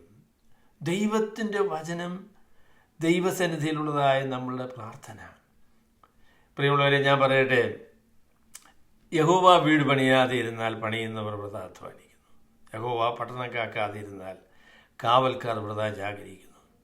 നമ്മുടെ പ്രവർത്തനങ്ങൾ സഫലമായി തീരുന്നത്, നമ്മുടെ പ്രവർത്തനങ്ങൾ വിജയിക്കുന്നത്, ദൈവം നമ്മളിലൂടെ പ്രവർത്തിക്കുവാൻ, നമ്മുടെ വചനത്തെ ഉപയോഗിക്കുവാൻ, നാം പറയുന്ന കാര്യങ്ങൾ, നാം ചെയ്യുന്ന കാര്യങ്ങളൊക്കെ ഫലപ്രദമാക്കുവാനായിട്ട് ദൈവം തീരുമാനിച്ചിരിക്കുന്നു, ദൈവം പ്രവർത്തിക്കാനായിട്ട് മനസ്സ് വെച്ചിരിക്കുന്നു എന്നുള്ളത് തന്നെയാണ് നമ്മെ സംബന്ധിച്ചുള്ള ഏറ്റവും പ്രാധാന്യമേറിയ കാര്യം. ദൈവസന്നിധിയിൽ പ്രാർത്ഥിക്കുക, ദൈവത്തോട് അപേക്ഷിക്കുക, ദൈവത്തിൽ ആശ്രയിക്കുക എന്നത് ദൈവമക്കളെ സംബന്ധിച്ച് ഏറ്റവും പ്രാധാന്യമേറിയ കാര്യമാണ്. ഈ രണ്ട് കാര്യങ്ങൾ ദൈവമക്കൾക്ക് ഉണ്ട് എങ്കിൽ അവർ വിജയിക്കുമെന്നുള്ളതിന് യാതൊരു തർക്കവുമില്ല. അവർ ദൈവവചനത്തിൽ അടിസ്ഥാനപ്പെട്ട ആളുകളാണ്, അവർ പ്രാർത്ഥിക്കുന്ന ദൈവ മനുഷ്യരാണ്. നമ്മൾ മറ്റതിൽ ഒരു പക്ഷേ വചനത്തിന് ഉള്ളതിൻ്റെ അത്രയും പ്രാധാന്യം പ്രാർത്ഥനയ്ക്ക് നമ്മൾ പല അവസരങ്ങളും കൊടുത്തിട്ടില്ല എന്നുള്ളത് നമ്മുടെ ഒരു പരാജയമാണ്. എന്നാൽ പ്രാർത്ഥിക്കാനായിട്ട് മനസ്സ് വയ്ക്കണം, ദൈവം പ്രവർത്തിക്കാനായിട്ട് ദൈവത്തോട് നമുക്ക് അപേക്ഷിക്കണം. ഞാൻ സങ്കീർത്തനങ്ങൾ വായിക്കാനൊരവസരം ഉണ്ടായി. അപ്പോൾ അതിൽ ശ്രദ്ധിച്ചപ്പോൾ എനിക്ക് മനസ്സിലായ ഒരു പ്രധാനപ്പെട്ട കാര്യം, പ്രതിസന്ധികളിൽ ദൈവത്തോട് പ്രാർത്ഥിക്കുക എന്നതാണ് സങ്കീർത്തനങ്ങളിലെ വളരെ പ്രധാനപ്പെട്ട ഒരു വിഷയം. അതാണ് പ്രതിസന്ധികളും പ്രയാസങ്ങളും ബുദ്ധിമുട്ടുകളും വെല്ലുവിളികളും ഒക്കെ വരുമ്പോൾ ദൈവമനുഷ്യർ എന്തു ചെയ്യുന്നു? അവർ തങ്ങളെ തന്നെ ദൈവസന്നിധിയിൽ താഴ്ത്തി ദൈവത്തോട് അപേക്ഷിക്കുന്നു. ദൈവം പ്രവർത്തിക്കേണ്ടതിനായിട്ട്, ദൈവം അവരുടെ പ്രാർത്ഥനകളെ കേട്ട് ദൈവം അവരുടെ ജീവിതത്തിൽ പ്രവർത്തിക്കേണ്ടത്, അവരുടെ ജീവിതങ്ങളിൽ ഇടപെടേണ്ടതിനായിട്ട് അവർ പ്രാർത്ഥിക്കുന്നു. പ്രിയ സഹോദരങ്ങളെ, നമ്മളുടെ ഏറ്റവും വലിയ അനുഗ്രഹം ദൈവത്തോട് പ്രാർത്ഥിക്കുവാനുള്ള അനുവാദമാണ്. നമ്മുടെ ജീവിതങ്ങളിൽ സർവശക്തനായ ദൈവം പ്രവർത്തിക്കും. അവർ നമുക്ക് നമ്മുടെ പ്രാർത്ഥനകൾക്ക് മറുപടി തരും എന്നത് നമ്മെ സംബന്ധിച്ച് ഏറ്റവും ആശ്വാസകരമായ കാര്യമാണ്. അപ്പം അതുകൊണ്ട് മറ്റ് പല കാര്യങ്ങൾ ചെയ്യാനായിട്ട് ഉള്ള സാധ്യതയും അതിനുള്ള അവസരങ്ങളും ഒക്കെ വരും കേട്ടോ. ദൈവസഭയായിട്ട് നമുക്ക് ഒരുപാട് കാര്യങ്ങൾ ചെയ്യാനുള്ള സാധ്യതകളും സാഹചര്യങ്ങളും ഉണ്ടാകും. അതുകൊണ്ട് പല സഭകളിലും, പല സമുദായങ്ങളിലും സഭകളിലും ഒക്കെ നോക്കിയാൽ വചന പ്രഘോഷണം എന്നുള്ളതിന് യാതൊരു സ്ഥാനവുമില്ല. ചിലപ്പോൾ 10 മിനിറ്റ് നേരമായിരിക്കും അവർ വചനം പറയുന്നത്. 10 മിനിറ്റ് വചനം പറയുന്നു പറഞ്ഞാൽ എന്താ അവർ പറയുന്നത്? അവർ ചില ചാരോപദേശങ്ങളല്ലേ പറയുന്നത്. എന്നാൽ നമ്മളുടെ ലക്ഷ്യം അതല്ല കേട്ടോ. നമ്മുടെ ലക്ഷ്യമെന്ന് പറയുന്നത് ദൈവത്തിന് വചനമായിരിക്കുന്ന തിരുവെഴുത്ത്, ദൈവത്തിന് വചനമായിരിക്കുന്ന വിശുദ്ധ ബൈബിള് എന്താണ് പറയുന്നത് എന്ന് കണ്ടുപിടിച്ച് അത് അനുസരിച്ച്, അത് വിശ്വസിച്ച്, അത് ആ നിലയിൽ തന്നെ മറ്റുള്ളവരോട് പറഞ്ഞു കൊടുക്കുക എന്ന ആ ഉദ്ദേശ്യമാണ് നമ്മളുടെ സഭയുടെ ഏറ്റവും പ്രധാനപ്പെട്ട ഒരു പ്രമാണമായിട്ട് നമ്മൾ സ്വീകരിച്ചിട്ടുള്ളത്. ദൈവത്തിൻ്റെ വചനം ഞങ്ങൾ ഉറ്റിരിക്കുമെന്ന് പറഞ്ഞു. അപ്പോൾ ആ ഒരു പ്രസ്താവനയും കൂടെ, അല്ലെ ആ ഒരു വാക്കുകൂടെ ഞാനൊന്ന് അടിവരയിട്ട് പറയട്ടെ. ഉറ്റിരിക്കും എന്ന് പറയുന്ന ആ പ്രസ്താവന വളരെ ശ്രദ്ധ അതിന് കൊടുക്കുമെന്നാണ്. ദൈവത്തിൻ്റെ വചനം സത്യസന്ധമായി മനസ്സിലാക്കുന്നത് എളുപ്പമല്ല കേട്ടോ. നമ്മൾ ഒരു കാഷ്വലായിട്ട് ബൈബിള് വായിച്ചാൽ, അങ്ങനെ വായിച്ചാലും അതിൻ്റെതായ ഒരു അനുഗ്രഹമുണ്ടെന്നുള്ളത് ശരിയാ. എന്നാൽ ബൈബിള് വളരെ ശ്രദ്ധയോടുകൂടെ വായിക്കണം. അതെന്താണ് പറയുന്നത് എന്ന് മനസ്സിലാക്കാനുള്ള ആ വലിയ ആഗ്രഹത്തോടുകൂടെ, അതിൻ്റെ ഗ്രാമറും അതിൻ്റെ സാഹിത്യ രീതികളും ഒക്കെ പരിഗണിച്ച് സത്യസന്ധമായ രീതിയിൽ ദൈവത്തിൻ്റെ വചനം പഠിക്കുക എന്നുള്ളത് വളരെ പ്രാധാന്യമേറിയ കാര്യമാണ്. അതിന് ഈ ഉറ്റിരിക്കുക എന്ന് പറയുന്ന ആ ഒരു സമീപനം ആവശ്യമാണ്. അതിന് ശ്രദ്ധ കൊടുക്കുക, അതിന് മനസ്സ് വയ്ക്കുക, അതിനായിട്ട് ആഗ്രഹിക്കുക എന്നത് അതീവ പ്രാധാന്യമേറിയ കാര്യമാണ്. അപ്പോൾ ദൈവത്തിൻ്റെ വചനത്തിൻ്റെ പ്രഘോഷണം, ദൈവത്തിൻ്റെ വചനത്തിൻ്റെ പഠനം, ദൈവവചനത്തിൻ്റെ അനുസരണം, ദൈവവചനമാണ് നമ്മുടെ വിശ്വാസത്തിൻ്റെയും ആചാരങ്ങളുടെയും അടിസ്ഥാനം എന്നുള്ള ബോധ്യം, ഇത് ദൈവമക്കളെ സംബന്ധിച്ച് അതീവ പ്രാധാന്യമേറിയ കാര്യമാണ്. നമ്മൾ അപ്പോസ്തല പ്രവൃത്തികൾ വായിച്ചു വരുമ്പോൾ ദൈവസഭയുടെ പുരോഗതിക്കുള്ള ഏറ്റവും പ്രധാന കാരണമായിട്ട് അപ്പോസ്തലനായ ലൂക്കോസ് പറയുന്ന കാര്യം അത് തന്നെയാണ്. അതുപോലെ വചനത്തിൻ്റെ വിസ്തൃതി അല്ലെങ്കിൽ വചനത്തിൻ്റെ പുരോഗതി, അതാണ് ദൈവസഭയുടെ പുരോഗതിയായിട്ട് ഇവിടെ ലൂക്കോസ് നമ്മളോട് പറയുന്നത്. അപ്പം അതുകൊണ്ട് നമ്മൾ ദൈവവചനത്തിൻ്റെ പ്രഘോഷണവും ദൈവവചനത്തിൻ്റെ വിശ്വാസവും ദൈവവചനത്തിൻ്റെ സ്വീകരണവും അനുസരണവും നമ്മെ സംബന്ധിച്ച് അതീവ പ്രാധാന്യമുള്ളതാണ്. അതുപോലെ തന്നെ പ്രാർത്ഥന. കാരണം ദൈവത്തിന് മാത്രമേ മനുഷ്യരുടെ ഹൃദയങ്ങളിൽ ഈ വചനങ്ങളെ ഉപയോഗിച്ച് അവരുടെ ജീവിതങ്ങളെ വ്യതിയാനപ്പെടുത്താനായിട്ട് സാധിക്കുകയുള്ളൂ. അപ്പോഴേ നമ്മൾ സുവിശേഷം പറയുമ്പോൾ നമ്മളുടെ വാക്കുകളെയാണ് ദൈവത്തിൻ്റെ പരിശുദ്ധാത്മാവ് ഉപയോഗിക്കുന്നത് എന്നുള്ളത് ശരിയാണ്. എന്നാൽ ആ വാക്കുകളെ ദൈവത്തിൻ്റെ പരിശുദ്ധാത്മാവ് ഉപയോഗിച്ച് മനുഷ്യ ഹൃദയത്തിൽ ദൈവത്തിൻ്റെ പരിശുദ്ധാത്മാവ് പ്രവർത്തിച്ചെങ്കിൽ മാത്രമേ അവർക്ക് രൂപാന്തരം ഉണ്ടാവുകയുള്ളൂ. അപ്പോൾ അതുകൊണ്ട് അതിനായിട്ട് ദൈവത്തോട് അപേക്ഷിക്കുന്ന പ്രാർത്ഥന അതീവ പ്രാധാന്യമേറിയ കാര്യമാണ്. അപ്പോൾ ദൈവസഭയുടെ ഏറ്റവും പ്രാധാന്യമേറിയ കാര്യം ദൈവവചനവും പ്രാർത്ഥനയുമാണ് എന്നതാണ് ഞാൻ രണ്ടാമത് നിങ്ങളോട് പറയാൻ ആഗ്രഹിക്കുന്നത്. അപ്പോൾ അവർ പറഞ്ഞത്, ഞങ്ങളോ പ്രാർത്ഥനയിലും വചന ശുശ്രൂഷയിലും ഉറ്റിരിക്കും എന്ന് പറഞ്ഞു. ഞങ്ങളോ പ്രാർത്ഥനയിലും വചന ശുശ്രൂഷയിലും ഉറ്റിരിക്കും എന്ന് പറഞ്ഞു. അത് നമ്മളുടെ തീരുമാനമായിരിക്കണം. ദൈവത്തിൻ്റെ വചനത്തിൻ്റെ പ്രഘോഷണവും വചനത്തിൻ്റെ പഠനവും ദൈവവചനത്തിൻ്റെ സത്യസന്ധമായ അറിവും ദൈവമക്കളുടെ ഏറ്റവും വലിയ ലക്ഷ്യമായിട്ട് തന്നെ അവരെ കണക്കാക്കണം. ദൈവസഭയുടെ ഏറ്റവും വലിയ ഉദ്ദേശ്യമായിട്ട് നമ്മൾ പറയാൻ ആഗ്രഹിക്കുന്നതും അത് തന്നെയാണ്. അതിനോട് ചേർത്ത് പ്രാർത്ഥനയെക്കുറിച്ച് നമ്മൾ വായിക്കും. മൂന്നാമത് നമ്മളിവിടെ കാണുന്നത് എങ്ങനെയാണ് അവർ ഈ പ്രശ്നങ്ങളെ പരിഹരിച്ചത് എന്നതിനെക്കുറിച്ചാണ്. ദൈവസഭയുടെ നേതൃത്വം, ദൈവസഭ എങ്ങനെയാണ് ക്രമീകരിച്ചത് എന്നതിനെക്കുറിച്ച് ഒരുപാട് കാര്യങ്ങളൊന്നും ആദ്യത്തെ വേദഭാഗങ്ങളിൽ നമ്മൾ കാണുന്നില്ല. ദൈവത്തിൻ്റെ പരിശുദ്ധാത്മാവിൻ്റെ പ്രവർത്തനം, ദൈവവചനത്തിൻ്റെ പ്രഘോഷണം, ദൈവം എങ്ങനെയാണ് തൻ്റെ മക്കളെ പ്രതികൂലങ്ങളുടെയും പ്രയാസങ്ങളുടെയും നടുവിൽ സംരക്ഷിച്ചത്, ഈ കാര്യങ്ങളെക്കുറിച്ചൊക്കെയാണ് ലൂക്കോസ് പറയുന്നത്. അപ്പോൾ ആദ്യമായിട്ടാണ് ഒരു നിയമനത്തെക്കുറിച്ച് നമ്മൾ വായിക്കുന്നത്. ഇവിടെ 7 പുരുഷന്മാരെ ഈ പ്രത്യേക ശുശ്രൂഷയ്ക്കായിട്ട് വേർതിരിക്കണം, അവരെ അതിനായിട്ട് നിയമിക്കണം. ഇത് ഡീക്കൻസ് അല്ലെങ്കിൽ ശുശ്രൂഷകന്മാരെ അതിൻ്റെ ആ ശുശ്രൂഷയുടെ ആരംഭമാണ് എന്ന് ചില ആളുകൾ ഇതിനെക്കുറിച്ച് പറയുന്നുണ്ട്. എന്നാൽ ഡീക്കൻ എന്നുള്ളതായിരിക്കുന്ന വാക്ക് ഇവിടെ ഉപയോഗിച്ചിട്ടില്ല. ഡീക്കൻ എന്നുള്ളതായിരിക്കുന്ന വാക്ക് നമ്മൾ കാണുന്നില്ല. ഏതായാലും ശരി, അതിനെക്കുറിച്ച് നിയമനത്തെക്കുറിച്ച് പറയുമ്പോൾ ഈ ഭാഗത്തുനിന്ന് പറയാൻ കഴിയുന്ന വളരെ പ്രധാനപ്പെട്ട കാര്യം, ഒന്നാമത് നിയമനത്തെക്കുറിച്ച് പറയുമ്പോൾ അത് ശുശ്രൂഷയ്ക്ക് വേണ്ടിയാണ് എന്നുള്ള കാര്യം നമുക്ക് മനസ്സിലാവും.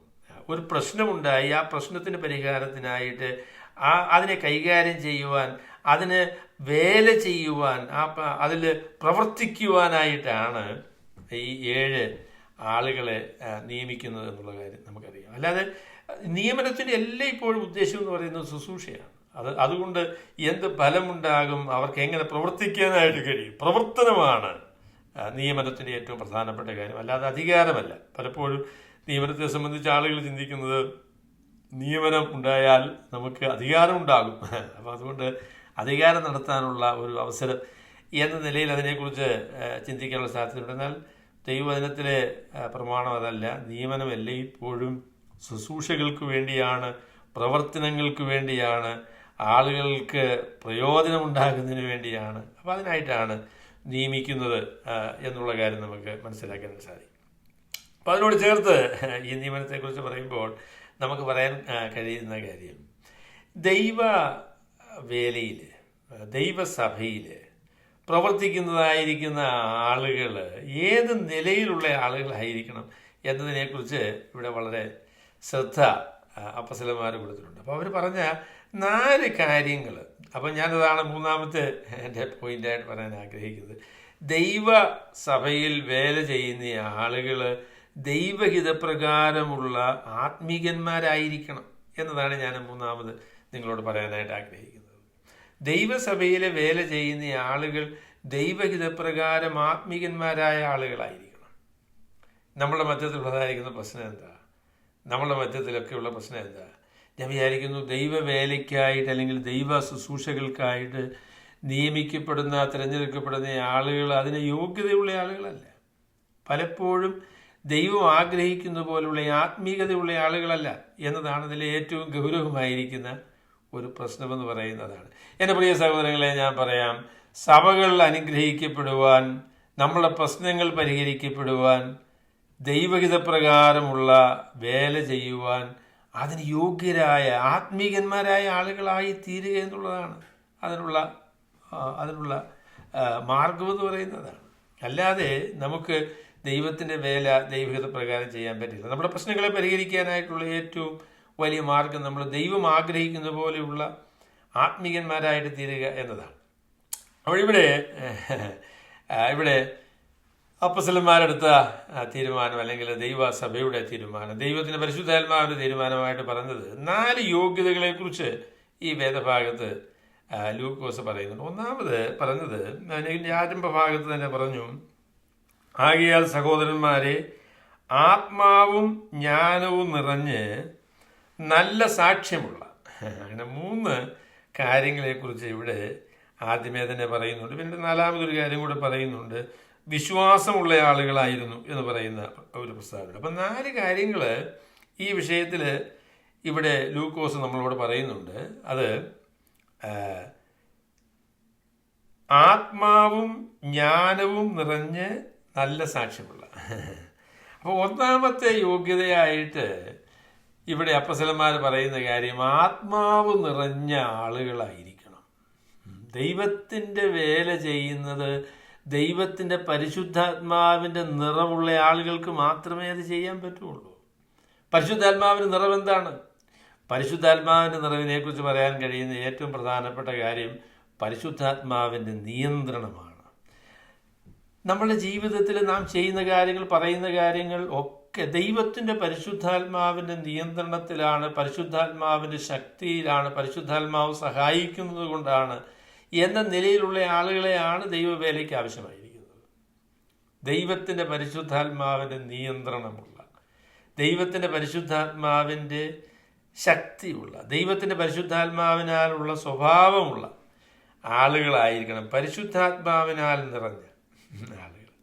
അപ്പോൾ ഇവിടെ സ്തേഫാനോസിനെ കുറിച്ച് അത് പ്രത്യേകമായിട്ട് എടുത്തു പറഞ്ഞിട്ടുണ്ട്. അതുപോലെ തന്നെ ഫിലിപ്പോസ് ആ നിലയിലുള്ളൊരു മനുഷ്യനായിരുന്നു എന്നുള്ള കാര്യം നമുക്കറിയാം. അവരുടെ പ്രവർത്തനങ്ങളുടെ വിജയത്തെക്കുറിച്ച് നമുക്കറിയാം. അവരുടെ പ്രവർത്തനങ്ങളുടെ വിജയത്തെക്കുറിച്ച് അറിയാം. അതിൻ്റെ കാരണം അവർ പരിശുദ്ധാത്മാവിനാൽ നിറഞ്ഞ ആളുകളായിരുന്നു. സ്തേഫാനോസിനെ കുറിച്ച് പിന്നീട് പറയുന്നൊരു പ്രസ്താവനയുണ്ടല്ലോ, അവൻ്റെ മുഖം നോക്കിയപ്പോൾ ദൈവദൂതൻ്റെ മുഖം പോലെ ആയിരുന്നു. ദൈവദൂതന്മാരെ അവർ കണ്ടിട്ടുണ്ടോ എന്ന് അറിയത്തില്ല. ഏതായാലും ശരി, ലൂക്കോസ് പറഞ്ഞു അവൻ്റെ മുഖം നോക്കിയാൽ ദൈവദൂതൻ്റെ മുഖം പോലെയായിരുന്നു. അയ്യോ, ദൈവവേല ചെയ്യുന്ന മനുഷ്യര് ദൈവത്തിൻ്റെ പരിശുദ്ധാത്മാവിനാൽ നിറഞ്ഞ് അവരുടെ ജീവിതങ്ങൾ രൂപാന്തരപ്പെട്ട് അവരുടെ സംസാരം ആ നിലയിൽ ആകുമ്പോൾ അവരുമായി ഇടപെടുന്ന ആളുകൾക്ക് ആത്മീയ വർധനയുണ്ടാകും. അവർ ദൈവത്തിൻ്റെ മനുഷ്യരാണ് എന്നുള്ള കാര്യം മറ്റുള്ളവർക്ക് ബോധ്യമാകും. അപ്പോൾ പരിശുദ്ധാത്മാവിൻ്റെ നിറവ് എന്നതാണ് ആദ്യത്തെ യോഗ്യതയായിട്ട് പറഞ്ഞത്. രണ്ടാമത്തെ യോഗ്യതയായിട്ട് പറയുന്നത് ജ്ഞാനമുള്ള ആളുകളായിരിക്കണം എന്നാണ്. പലപ്പോഴും പരിശുദ്ധാത്മാവുമായിട്ട് ബന്ധപ്പെടുത്തി ആളുകൾ സംസാരിക്കുമ്പോൾ ജ്ഞാനം എന്നതിന് അതിന് അത്രത്തോളം പ്രാധാന്യം പലരും കൊടുക്കാറില്ല. എന്നാൽ ലൂക്കോസ് ഇവിടെ പരിശുദ്ധാത്മാവും ജ്ഞാനവും, പെന്തക്കോസ്ത് സഹോദരന്മാരാണ് എങ്കിൽ അവർക്ക് ജ്ഞാനത്തിന് സ്ഥാനമില്ല കേട്ടോ. അത് പറയുന്നത് അക്ഷരത്തിൻ്റെ കാര്യമാണ്. ജ്ഞാനം എന്ന് പറയുന്നത് അക്ഷരമാണ്. ആത്മാവെന്ന് പറഞ്ഞു കഴിഞ്ഞാൽ എല്ലാം ഇങ്ങനെ ഒരു അനുഭവമായിട്ട് അങ്ങനെ നിൽക്കുന്ന കാര്യമാണെന്നാണ് അവർ പറയുന്നത്. ശരിയല്ല കേട്ടോ. പരിശുദ്ധാത്മാവ് നിറഞ്ഞ ആളുകൾ ജ്ഞാനമുള്ള ആളുകളാണ്, പ്രായോഗിക ബുദ്ധിയുള്ള ആളുകളാണ്. ഒരു പ്രശ്നമുണ്ടായാൽ അതെങ്ങനെ പരിഹരിക്കണം എന്ന് ദൈവത്തിൻ്റെ പരിശുദ്ധാത്മാവിൻ്റെ സഹായത്തോടുകൂടെ ദൈവവചനത്തിലൂടെയുള്ള പരിജ്ഞാനത്താൽ അതിന് പ്രാപ്തിയുള്ള ആളുകളാണ്. ദൈവത്തിൻ്റെ സഭയിൽ ജ്ഞാനമുള്ള ആളുകൾ, പരിശുദ്ധാത്മാവിനാൽ നിറഞ്ഞ ജ്ഞാനമുള്ള ആളുകൾ ഉണ്ടായെങ്കിൽ അത് എത്ര വലിയ അനുഗ്രഹമാണ്. നമ്മളുടെയൊക്കെ മധ്യത്തിലുള്ള പ്രശ്നങ്ങളെക്കുറിച്ച് അല്പമായിട്ടൊക്കെ ഞാനിങ്ങനെ ചിന്തിക്കുന്നുണ്ട് ഈ ദിവസങ്ങളിൽ. പലപ്പോഴും നമുക്ക് പ്രശ്ന പരിഹാരത്തിനായിട്ടുള്ള ജ്ഞാനമില്ല എന്നത് വളരെ സങ്കടകരമായ കാര്യമാണ്. ജ്ഞാനമുള്ള ആളുകളില്ല. ഒരു പ്രശ്നം ഉണ്ടായാൽ അത് എങ്ങനെ പരിഹരിക്കണം എന്ന് പറയുവാൻ, അതിനെക്കുറിച്ച് ഉപയുക്തമായ നിർദ്ദേശങ്ങൾ നൽകുക, എങ്ങനെയാണ് പരിഹരിക്കേണ്ടതെന്നുള്ളതിനുള്ള മാർഗങ്ങൾ നിർദ്ദേശിക്കാനുള്ളതായിരിക്കുന്ന ജ്ഞാനം പലപ്പോഴും ഇല്ല എന്നുള്ളത് ഒരു ഗൗരവമായ പ്രശ്നമാണ്. പിന്നെ പറഞ്ഞാൽ കേൾക്കത്തുമില്ല, അത് വേറെ ഒരു കാര്യം. പറഞ്ഞാൽ മനുഷ്യർ ദൈവവചനത്തിൻ്റെ അടിസ്ഥാനത്തിലുള്ള നിർദ്ദേശങ്ങൾ കൊടുത്താൽ മനുഷ്യർ സ്വീകരിക്കുന്നില്ല എന്നുള്ളതും പ്രശ്നമാണ്. എന്നാൽ പ്രായോഗിക ബുദ്ധി, സുബോധം, ജ്ഞാനം, കാര്യങ്ങളെ തിരിച്ചറിയാനുള്ള ആ ഒരു ബോധ്യം, അത് വളരെ പ്രാധാന്യമേറിയ കാര്യമാണ്. അപ്പോൾ ജ്ഞാനമുള്ള ആളുകളായിരിക്കണം, ദൈവത്തിൻ്റെ പരിശുദ്ധാത്മാവിനാൽ നിറഞ്ഞ ആളുകളായിരിക്കണം. അതുപോലെ തന്നെ അവരെ പ്രായോഗിക ബുദ്ധിയുള്ള ആളുകളായിരിക്കണം. ഒരു പ്രശ്നം ഉണ്ടായാൽ അതെങ്ങനെയാണ് പരിഹരിക്കാൻ കഴിയുന്നത്, അതിന് എന്ത് ചെയ്യണം എന്നതിനെ സംബന്ധിച്ച് ദൈവഹിതപ്രകാരമുള്ള തീരുമാനമെടുക്കുവാൻ കഴിവുള്ള ആളുകളായിരിക്കണം എന്ന് അതിനെക്കുറിച്ച് നമുക്ക് പറയാൻ സാധിക്കും. മൂന്നാമത് പറഞ്ഞത് നല്ല സാക്ഷ്യമുള്ള ആളുകളായിരിക്കണം എന്നാണ്. നല്ല സാക്ഷ്യമുള്ള ആളുകളായിരിക്കണം എന്ന് പറഞ്ഞു. പ്രിയമുള്ളവരെ, ഞാൻ പറയാം, മറ്റു മനുഷ്യർ നമ്മളെക്കുറിച്ച് എന്ത് പറയുന്നു എന്നുള്ളതിന് അതീവ പ്രാധാന്യമില്ല എന്നുള്ള കാര്യം നമുക്കറിയാം. മറ്റു മനുഷ്യർ നമ്മളെക്കുറിച്ച് എന്താണ് പറയുന്നത്, ദൈവം നമ്മളെക്കുറിച്ച് എന്ത് പറയുന്നു എന്നുള്ളതിനാണ് ഏറ്റവും വലിയ പ്രാധാന്യം. എന്നാൽ ദൈവഹിതപ്രകാരം ജീവിക്കുന്ന മനുഷ്യരെ സംബന്ധിച്ച് മറ്റുള്ളവർ ആ നിലയിലുള്ളൊരു ബോധ്യം അവർക്കുണ്ടാകും എന്നുള്ളതിന് യാതൊരു സംശയമില്ല കേട്ടോ. നമ്മെക്കുറിച്ച് മറ്റുള്ളവർ ദോഷം പറയുന്നുവെങ്കിൽ, ചുമ്മാതെ വെറുതെ ദോഷം പറയുന്ന ആളുകളുണ്ട്, ശരിയാ. എന്നാൽ ആളുകളുടെ മധ്യത്തിൽ നമുക്ക് സാക്ഷ്യമില്ല എങ്കിൽ അതിൻ്റെ കാരണം നമ്മളുടെ വാക്കുകളും പ്രവൃത്തികളും ദൈവഹിതപ്രകാരം ആയിരുന്നില്ല എന്നതാണ് അതിൻ്റെ കാരണം. ദോഷമായി പറയുന്ന ആളുകളുണ്ട് എന്നുള്ളത് ശരിയാണ്. എങ്കിലും ദൈവവേലയ്ക്ക് വളരെ പ്രാധാന്യമേറിയ ഒരു യോഗ്യത എന്നത് നല്ല സാക്ഷ്യമുള്ള ആളുകൾ, നീതിപൂർവമായിട്ടാണ് പ്രവർത്തിക്കുന്നത്, വാക്കുമാറ്റുന്ന ആളുകളല്ല, സത്യമേ പറയത്തുള്ളൂ, അവരെ വിശ്വസിക്കാനായിട്ട് സാധിക്കും എന്നൊക്കെയുള്ള ഒരു ബോധ്യം ആളുകളെക്കുറിച്ച് ആവശ്യമാണ്. നമ്മളുടെ മധ്യത്തിൽ തന്നെയുള്ള ആളുകളെക്കുറിച്ച് പറഞ്ഞാൽ അവർ പറയുന്നതെല്ലാം വിശ്വസിക്കാൻ പറ്റുമോ? സത്യം പറയുന്ന ആളുകളാണോ? അത് വാക്കുമാറ്റി പറയുമോ? സൗകര്യവും സാഹചര്യവും അനുസരിച്ച് സംസാരിക്കുന്ന ആളുകളാണോ, അതോ സത്യം സംസാരിക്കുന്ന ആളുകളാണോ? സാക്ഷ്യം എന്നുള്ളത് വളരെ പ്രാധാന്യമേറിയ ഒരു യോഗ്യതയാണ്. നമ്മളെക്കുറിച്ച് മറ്റുള്ള ആളുകൾ പറയേണ്ടത് നമ്മളെ വിശ്വസിക്കാൻ കൊള്ളാകുന്നതാണ്. നാം പറഞ്ഞാൽ അതുപോലെ തന്നെ ചെയ്യും, അതിന് ധൈര്യമുള്ള, ആ നിലയിൽ സമർപ്പണമുള്ള, ദൈവത്തെ ഭയപ്പെടുന്ന, ഭക്തന്മാരായ, പ്രാർത്ഥിക്കുന്ന ദൈവ മനുഷ്യരാണ് എന്ന ഒരു സാക്ഷ്യം, ആ നിലയിലുള്ള ഒരു ബോധ്യം മറ്റുള്ളവർക്ക് നമ്മളെക്കുറിച്ച് വളരെ ആവശ്യമാണ്. ദൈവവേല ചെയ്യുന്ന ആളുകൾ സാക്ഷ്യമുള്ള ആളുകളായിരിക്കണം, അവർ ഭക്തിയുള്ള മനുഷ്യരായിരിക്കണം, അവർ ദൈവാശ്രയമുള്ള ആളുകളായിരിക്കണം, പരിശുദ്ധാത്മാവിൻ്റെ നിറവുള്ള ആളുകളായിരിക്കണം, അവർ ജ്ഞാനമുള്ള ആളുകളായിരിക്കണം.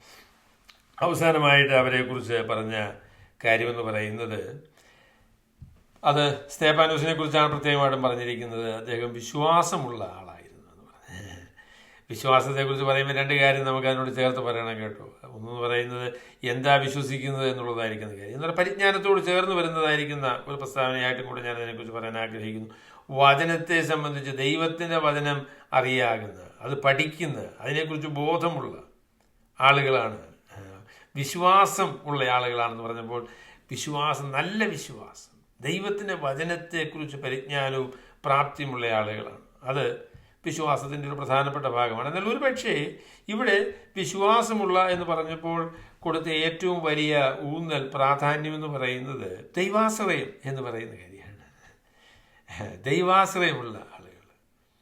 നമുക്ക് പ്രതിസന്ധികളെയും പ്രയാസങ്ങളെയും പ്രശ്നങ്ങളെയും കുറിച്ചൊക്കെ പറയുകയും കാണുകയും ചെയ്യുമ്പോൾ നിരാശപ്പെട്ടു പോകാനായിട്ട് സാധ്യതയുണ്ട് കേട്ടോ. ഇനി ഒരു പ്രതീക്ഷയ്ക്കും വകയില്ല.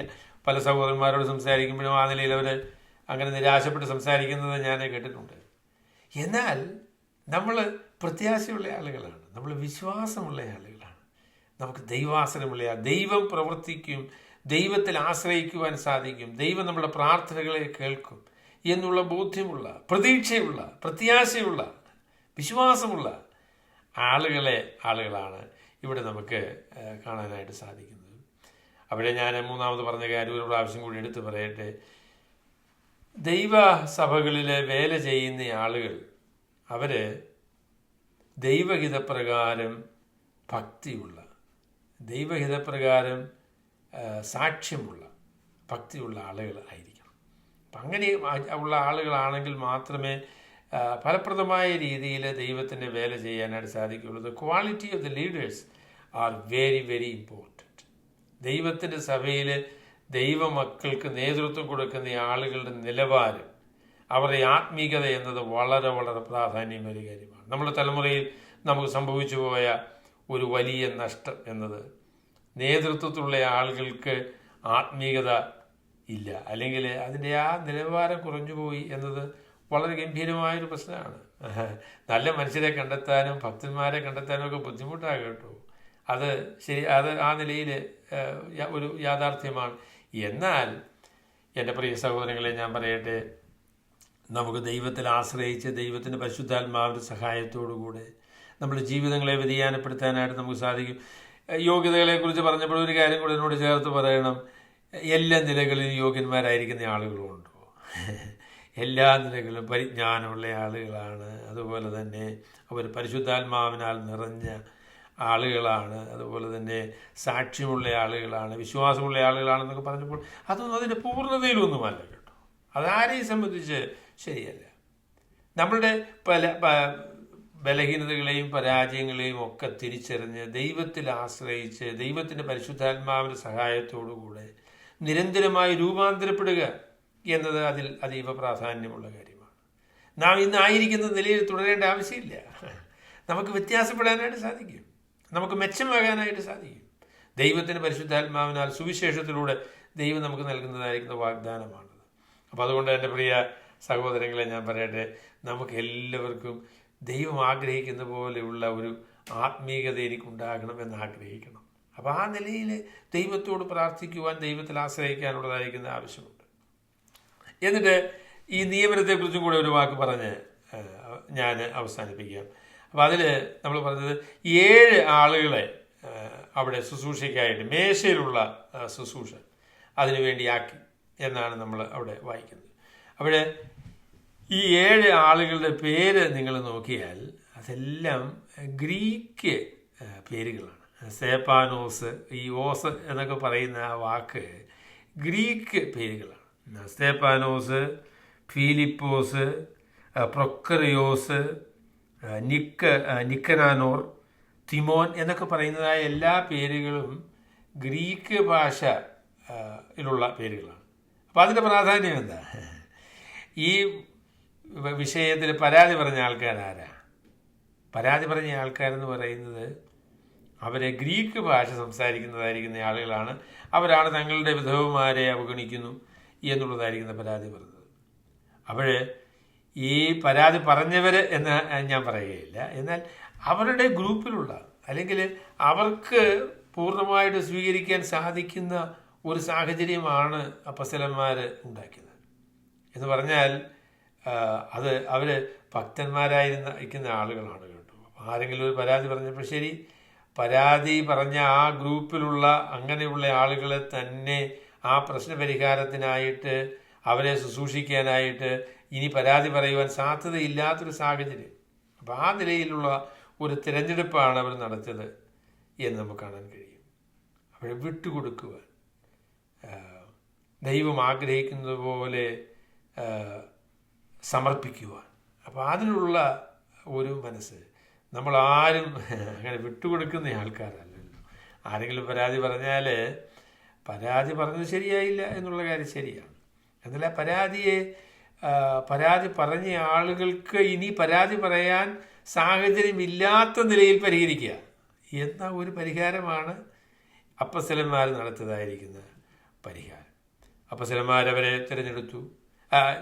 അതിനെക്കുറിച്ചും കൂടെ ഒരു വാക്ക് പറയണം. തിരഞ്ഞെടുപ്പിനെക്കുറിച്ച് പറയുമ്പോൾ അവിടെ സഭയിലുള്ള വിശ്വാസികൾക്കെല്ലാം അതിലൊരു പങ്കുണ്ടായിരുന്നു കേട്ടോ. അവിടെ ദൈവസഭയുടെ തീരുമാനങ്ങളിൽ ദൈവമക്കൾക്ക് എല്ലാവർക്കും ഒരു പങ്കുണ്ട് എന്നുള്ള കാര്യം ഈ വേദഭാഗത്ത് നിന്ന് നമുക്ക് മനസ്സിലാക്കാനായിട്ട് സാധിക്കും. അതിനുശേഷം അവർക്ക് വേണ്ടി പ്രാർത്ഥിച്ചു, അവരുടെ മേൽ കൈവച്ചു. അപ്പോൾ അവരെ ഈ ശുശ്രൂഷയ്ക്കായിട്ട് വേർതിരിച്ചു. എന്നാൽ തുടർന്നുള്ളതായിരിക്കുന്ന ഭാഗങ്ങളിലേക്ക് വരുമ്പോൾ നമുക്കറിയാം, ദൈവത്തിൻ്റെ പരിശുദ്ധാത്മാവ് യഥാർത്ഥത്തിൽ അവരെ വേർതിരിച്ച ആ ഒരു പ്രത്യേക ശുശ്രൂഷയിൽ അവർ ഒതുങ്ങി നിന്നില്ല. അതിൽ നിന്നൊക്കെ വിശാലമായ ഒരു വേലയ്ക്കായിട്ട് അതിനുള്ള സാഹചര്യവും അവസരവും ഒക്കെ അവരുടെ ജീവിതത്തിലുണ്ടായി എന്നുള്ളത് നമുക്കറിയാം. അവിടെ ഞാൻ അതിനെക്കുറിച്ചും കൂടി ഒരു വാക്ക് പറഞ്ഞ് ഞാൻ അവസാനിപ്പിക്കാം. അതായത് ദൈവം നമ്മളെ ഏൽപ്പിക്കുന്ന വേലകൾക്കായിട്ട്, ദൈവം നമ്മളെ ഏൽപ്പിക്കുന്ന ശുശ്രൂഷകൾക്കായിട്ട്, അത് ഏത് നിലയിലുള്ള ശുശ്രൂഷ ആയിക്കോട്ടെ. ഇപ്പം മേശയിൽ ശുശ്രൂഷ ചെയ്യുക എന്ന് പറയുന്ന ശുശ്രൂഷ അത് ഒരു സാമാന്യമായ ശുശ്രൂഷയാണ്. എന്നാൽ അതിൽ വിശ്വസ്തയോടുകൂടെ പ്രവർത്തിക്കാനായിട്ട് മനസ്സ് വെച്ചാൽ ദൈവം വിശാലമായ വേലകൾക്കുള്ള അവസരങ്ങളും അതിനുള്ള സാഹചര്യങ്ങളും ദൈവം നമുക്ക് ഒരുക്കി തരും. വിശ്വസ്തതയാണ് ദൈവം അന്വേഷിക്കുന്ന ഏറ്റവും പ്രധാനപ്പെട്ട യോഗ്യത. നമ്മെ ഏൽപ്പിച്ച ശുശ്രൂഷകൾ നാം വിശ്വസ്തയോടെ ചെയ്യുന്നുവെങ്കിൽ നാം പ്രതീക്ഷിക്കാത്ത അല്ലെങ്കിൽ അതിനേക്കാളൊക്കെ അനുഗ്രഹമേറിയ ശുശ്രൂഷകൾ ദൈവം നമ്മളെ ഫലമേൽപ്പിക്കാനായിട്ട് ദൈവത്തിൻ്റെ പക്കലുണ്ട് എന്നുള്ള കാര്യം കൂടെ അതിന് തുടർന്നുള്ള ഭാഗങ്ങൾ വായിക്കുമ്പോൾ ആ ശുശ്രൂഷകളിൽ എങ്ങനെയാണ് അവർ ഫലപ്രദമായി പ്രവർത്തിച്ചത് എന്നുള്ളതിനെക്കുറിച്ച് നമുക്ക് തുറന്ന് പറയാനായിട്ട് സാധിക്കും. അവിടെ പ്രിയ സഹോദരങ്ങളെ, ദൈവം നമ്മളെ ഏറ്റവും അനുഗ്രഹിക്കട്ടെ. ഞാൻ പറഞ്ഞ കാര്യങ്ങളൊന്നുകൂടെ സംക്ഷിപ്തമായി പറഞ്ഞ് ഞാൻ അവസാനിപ്പിക്കാം. നമ്മുടെ ജീവിതങ്ങളിൽ, നമ്മുടെ അതുപോലെ തന്നെ സഭകളിലൊക്കെ ചെറിയ ചെറിയ പ്രശ്നങ്ങൾ വലിയ ബുദ്ധിമുട്ടുകളായിട്ട് തീരാനായിട്ട് സാധിക്കും. ചെറിയ ചെറിയ പ്രശ്നങ്ങൾ വലിയ ബുദ്ധിമുട്ടുകളായിട്ട് തീരാനായിട്ട് സാധിക്കും. അതുകൊണ്ട് അതിനെക്കുറിച്ച് ശലോമോൻ പറഞ്ഞതുപോലെ തുടക്കത്തിൽ തന്നെ അവയെ പരിഹരിക്കാനായിട്ട്, അത് വലിയ വെള്ളച്ചാട്ടം പോലെ അങ്ങനെ ആയിത്തീരുന്ന ആ ഒരു അവസരം വരെ അതിനുവേണ്ടി കാത്തിരിക്കാതെ ചെറിയ ചെറിയ പ്രശ്നങ്ങളെ ദൈവസന്നിധിയിൽ പ്രാർത്ഥനാപൂർവ്വം പരിഹരിക്കാനായിട്ട് നമ്മൾ മനസ്സ് വെച്ചാൽ ദൈവസഭയുടെ ഐക്യതയും ദൈവസഭയിലുള്ള സ്നേഹവും നിലനിർത്താനായിട്ട് സാധിക്കും. അത് ഹൃദയത്തിൽ കൊണ്ടു നടന്ന് പ്രശ്നങ്ങളെ പരിഹരിക്കാനായിട്ട് മനസ്സില്ലാതെ അവയെ ദീർഘിപ്പിക്കുന്നുവെങ്കിൽ അത് നമുക്ക് അത് സങ്കടമായിട്ട് തീരും. അതിനെ പരിഹരിക്കാനായിട്ട് ദൈവസന്നിധിയിൽ തീരുമാനിക്കണം, അതിന് മനസ്സ് വയ്ക്കണം എന്നതാണ് ഞാൻ പറയാൻ ആഗ്രഹിക്കുന്നത്. അതുപോലെ തന്നെ സമ്മർദ്ദങ്ങളും പ്രയാസങ്ങളും ഒക്കെ വരുമ്പോൾ അതിനുള്ള ഒരു വലിയ ബുദ്ധിമുട്ട് എന്നത് ദൈവം നമ്മളെ ഏൽപ്പിച്ച വേലകളൊന്നും ചെയ്യാൻ നമുക്ക് സമയം കിട്ടുകയില്ല കേട്ടോ. പ്രശ്നം പരിഹരിക്കാനും വഴക്ക് തീർക്കാനും അതിനൊക്കെ നേരം കിട്ടുകയുള്ളൂ. അതൊന്നും പ്രയോജനകരമായ, അതൊക്കെ ആവശ്യമാണെന്നുള്ള കാര്യം ശരിയാണ്. എന്നാൽ അതിനുവേണ്ടി സമയം മെനക്കെടുത്തി നമ്മളെ ഏൽപ്പിച്ച പ്രധാന വേലകൾ ചെയ്യാനായിട്ട് നമുക്ക് സാധിക്കാതിരിക്കുന്നു എന്നുള്ളത് സങ്കടകരമായ കാര്യമാണ്. രണ്ടാമത് ഞാൻ നിങ്ങളോട് പറഞ്ഞത്, നമ്മുടെ ജീവിതത്തിൽ അല്ലെങ്കിൽ ദൈവത്തിൻ്റെ സഭയിലെ ഏറ്റവും പ്രാധാന്യമേറിയ കാര്യം പ്രാർത്ഥനയും ദൈവത്തിൻ്റെ വചനത്തിൻ്റെ സ്വീകരണവുമാണ്, ദൈവത്തിൻ്റെ വചനത്തിൻ്റെ പ്രഘോഷണവുമാണ്. നിങ്ങൾ ദൈവവചനത്തിലും പ്രാർത്ഥനയിലും ഉറ്റിരിക്കാനായിട്ട് മനസ്സ് വെച്ചാൽ നിങ്ങൾ അനുഗ്രഹിക്കപ്പെടും എന്നുള്ളതിന് യാതൊരു തർക്കവുമില്ല. ദൈവസഭയിലെല്ലാം ഇപ്പോഴും ഏറ്റവും അധികം പ്രാധാന്യമേറിയ കാര്യം ദൈവത്തിൻ്റെ വചനവും പ്രാർത്ഥനയുമാണ്. അപ്പം അതിനായിട്ട് സഭയായി നാം മനസ്സ് വെച്ചാൽ നമ്മൾ അനുഗ്രഹിക്കപ്പെടും എന്നുള്ളതിന് യാതൊരു തർക്കവുമില്ല. ദൈവത്തിൻ്റെ സഭയിലെ വേലക്കാർ, ദൈവസഭയിൽ ശുശ്രൂഷ നമ്മളെല്ലാവരും ശുശ്രൂഷകന്മാരാകട്ടെ. ഒരർത്ഥത്തിൽ പറയുമ്പോൾ നമ്മളെല്ലാവരും ശുശ്രൂഷകന്മാരാണ്. നമ്മളെക്കുറിച്ച് ദൈവം പ്രതീക്ഷിക്കുന്നത് ദൈവഹിതപ്രകാരമുള്ള ഭക്തി, ദൈവഹിതപ്രകാരമുള്ള ജീവിതത്തിൻ്റെ രൂപാന്തരം നമുക്ക് അനിവാര്യമാണ് എന്ന കാര്യമാണ്. നാം ജീവിതത്തിലെ പ്രവർത്തനങ്ങളിൽ വിജയിക്കുന്നതിൻ്റെ കാരണം നാം ദൈവത്തെ ഭയപ്പെടുന്ന, ദൈവത്തിൻ്റെ പരിശുദ്ധാത്മാവിൻ്റെ നിയന്ത്രണത്തിൽ ജീവിക്കുന്ന, ദൈവത്തിൽ ആശ്രയിക്കുന്ന ദൈവമനുഷ്യരാണ് എന്നുള്ളതാണ്. ഇന്ന് എനിക്ക് നിങ്ങളോടൊരുമിച്ച് ഈ വചനങ്ങളെ പറയുവാനായിട്ട് ദൈവം നമ്മെ സഹായിക്കുകയും ചെയ്തതിൽ ഞാൻ ദൈവത്തിന് നന്ദി പറയുന്നു. ഒരു വാക്ക് പ്രാർത്ഥിച്ച് ഞാൻ അവസാനിപ്പിക്കാം. ഞങ്ങളുടെ സ്നേഹമുള്ള വാഴ്ത്തപ്പെട്ട പിതാവേ, ഞങ്ങൾ ദൂരെയാണ് എങ്കിലും ഞങ്ങൾക്ക് ഒരുമിച്ച് ദൈവത്തിൻ്റെ വചനം ഈ നിലയിൽ ചിന്തിക്കുവാൻ കർത്താവ് ഞങ്ങളെ സഹായിച്ചതുകൊണ്ട് ഞങ്ങൾ നന്ദി പറയുന്നു. കർത്താവെ, ഞങ്ങളെ ഓരോരുത്തരെയും അവിടുത്തെ കരങ്ങളിലേക്ക് ഞങ്ങളെ ഏൽപ്പിക്കുന്നു. അവിടുത്തെ അനുഗ്രഹത്തിൻ്റെ കരം ഞങ്ങളുടെ മേലവിടുന്ന് വയ്ക്കണം എന്ന് ഞങ്ങൾ അങ്ങയോട് പ്രാർത്ഥിക്കുന്നു. ഞങ്ങളെ ഏൽപ്പിച്ച വേലകളും ശുശ്രൂഷകളും ജീവിതവും ദൈവഹിത പ്രകാരം നിവർത്തിക്കുവാനുള്ള കരുത്ത് ഞങ്ങൾക്കില്ല. എന്നാൽ ദൈവത്തിൻ്റെ പരിശുദ്ധാത്മാവിനാൽ ഞങ്ങളെ അനുഗ്രഹിക്കാമെന്ന് പറഞ്ഞ സ്വർഗത്തിലെ വലിയവനായ ദൈവം ഞങ്ങളെ ബലപ്പെടുത്തണം, ശക്തിപ്പെടുത്തണം എന്ന് ഞങ്ങൾ അങ്ങയോട് പ്രാർത്ഥിക്കുന്നു. അവിടുത്തെ കരങ്ങളിലേക്ക് ഞങ്ങളെ ഏൽപ്പിക്കുന്നു.